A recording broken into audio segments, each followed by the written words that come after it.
Hi, I'm Corey. Thank you for stopping by my channel.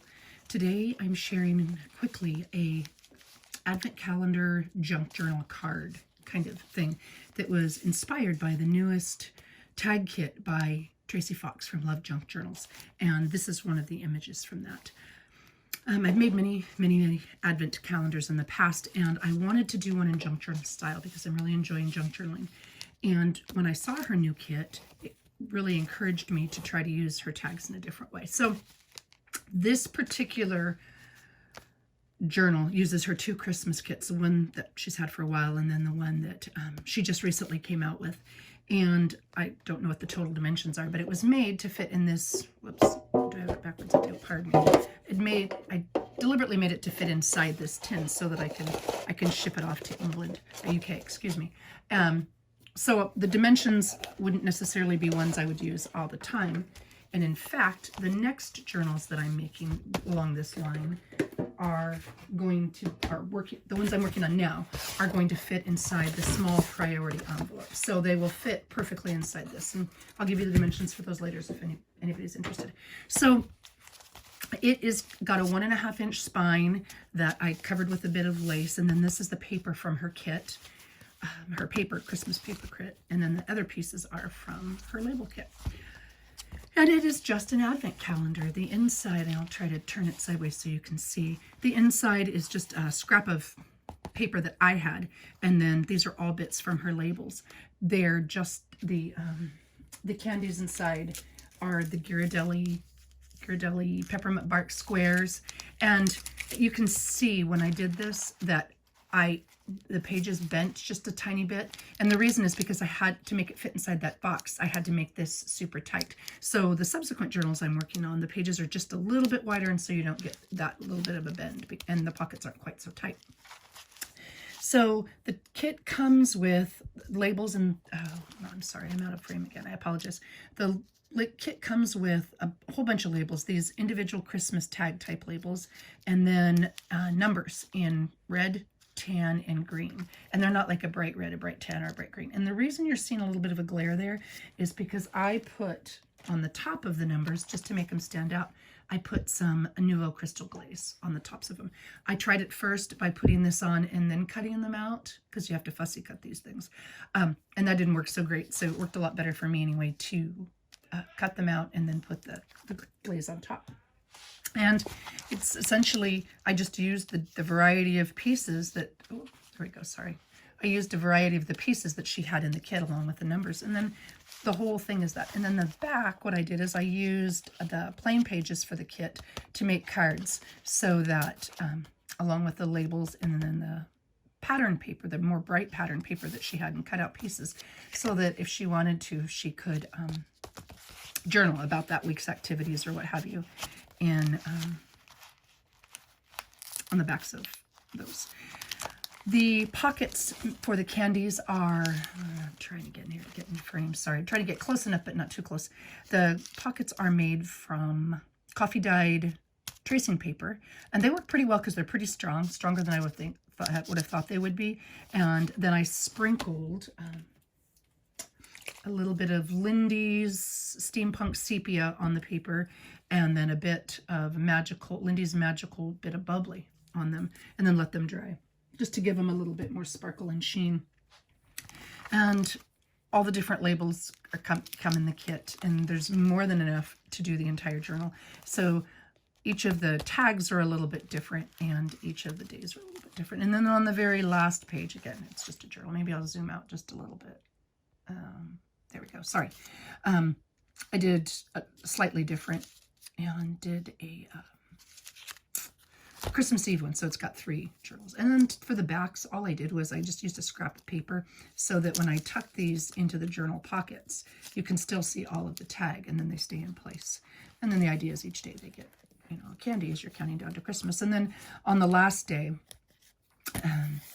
I just put it a coffee gift card because I do that. And then there's a note for the recipient, and then just decorated this. And this particular piece, this center, this is one of the tags that come in, and you can see it's a little bit darker than the others. And then the one in the front, is the same thing. It's just a little bit darker. And what I did to get that effect is I did after I cut the labels out, I embossed them with, sorry, this is my jar of it, the Seth Apter Vintage Beeswax, and it's incredible stuff. I couldn't get some in the States, so a really kind friend sent me some from the US. Let's see, there was a couple other things I wanted to show you real quick. Oh, okay, so on the wings of the angels, these are on her Christmas paper kit. The wings of the angels, I used something called Wink of Stella, and it comes in, where did I put that little scrap sheet? It comes in a couple different types. And I'll bring those over here. It comes in a clear, which you get, well, here, I'll show you. You get just a little bit of a sheen and sparkle when it dries. You almost can't even see it there, but it does dry a little bit sparkly. It's pretty. But when it comes, when you first buy it, it's got this black ring around it, and that's to keep it wet, moist, whatever, until you're ready to use it. And so this is like my backup one. So make sure if you do get Wink of Stella, that you take that off before you get started. Otherwise, you're going to think the darn thing doesn't work, but it does. Wink of Stella also comes in a gold. This one was the clear. Where it is? There it is. This one was the clear. This is the gold, but it's not really gold. It's almost like an orangey color, and it was much darker than what I wanted for this project, so I didn't use that. But I did use, to make the wings of the angel's wings kind of sparkle like the background on the card, I used Nouveau Deluxe Midas Touch something shimmer. I can't read that. My eyeballs rolled. Oh, here we go. Midas Touch is the color. If you can see that there. Midas Touch is the color. And I really liked it. Ooh, fly be free. Because it added a gold sparkle. And I really wanted something with a little bit more obvious sparkle on the wings. And so I'm pleased with the way that turned out. Let's see, there was one other thing I wanted to share with you. Oh, the candies. So I originally was going to put, because I liked the gold, the milk chocolate caramels in there. But if you look, they're just a little bit thicker than the peppermint bark. And because I was tight with dimensions to fit in that tin, I had to go with the thinner peppermint bark. But I'm still really pleased with the way it looks. I like the bit of brightness sticking out the top. Though if you were wanting to use the caramels, you could just make your pages a little bigger and you'd be able to do that, no problem. The other thing I did, because they've got this kind of a really wide seam where the candies are sealed in, I took my, I don't know, Fiskars paper edgers, the ones that we bought 25 years ago and barely use. Anyway, I just went along the edge to cut them down.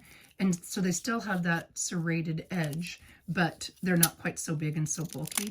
And it allowed me to have a little more room to fit the candies in. So that's just a tip for that. Beeswax. Oh, there were one more thing I wanted to show you. When I put the numbers, the number labels on top of the tags that came in there. So it's kind of, like I said, a little bit of a scrap in the back to hold it over the pocket. And then the label itself, and then the number with the Nouveau Deluxe glaze on it, then just a bit of embroidery floss. But to put the embroidery floss through this tiny little itty bitty hole, it can be a little bit challenging and a little bit frustrating, so some people don't do it. You could put it in a needle if the needle fits through, but you can also kind of make your own needle. And the way I do that is, well, maybe I'll show you. I thought I put it here. Okay. It's gone. It fell somewhere. Oh, here it is, right in front of my face. So I get embroidery floss, and then I bought at a yard sale just a cheap hair straightener. And when you get the embroidery floss off of the spool that it comes on, or that you put it on the card, it kind of has these little creases, and those can make knots really easily. So what I do is I turn the heat tool on, and then I just kind of come through. Well, maybe I should get in frame here. Sorry. I come through and I straighten it with the heat tool. I mean, I know this is designed for hair and you could get an iron and stuff, but this is really easy. And I put it right next to my embossing gun on my stamping cart. And then you get a really nice smooth finish and you don't get as many knots. So there's a little tip. Sorry for reaching across you there. And the other thing I do is I turn the tip of my thread into a needle. And the way that I do that is a little bit of art glitter glue. And I put it on the very edge of my thread. And then I just roll it around in my fingers. And yeah, you're going to get glue on your fingers, but it comes off really easily. And then once that's dry, it makes a really nice stiff tip. So even those super tiny eyelets that I used, I can fit this through it no problem. And then I make it long on purpose. So I feed it through, and then I go and go and go and go until I'm down at this end. And then I tie my bow, and then I can use the same needle over and over because I've got enough thread to do several of those ties. So I'm not having to make a new needle on my thread every time I use it. And I think that's it. Thank you for watching. I hope it gave you an idea, and I hope that you all have a Merry Christmas. Bye.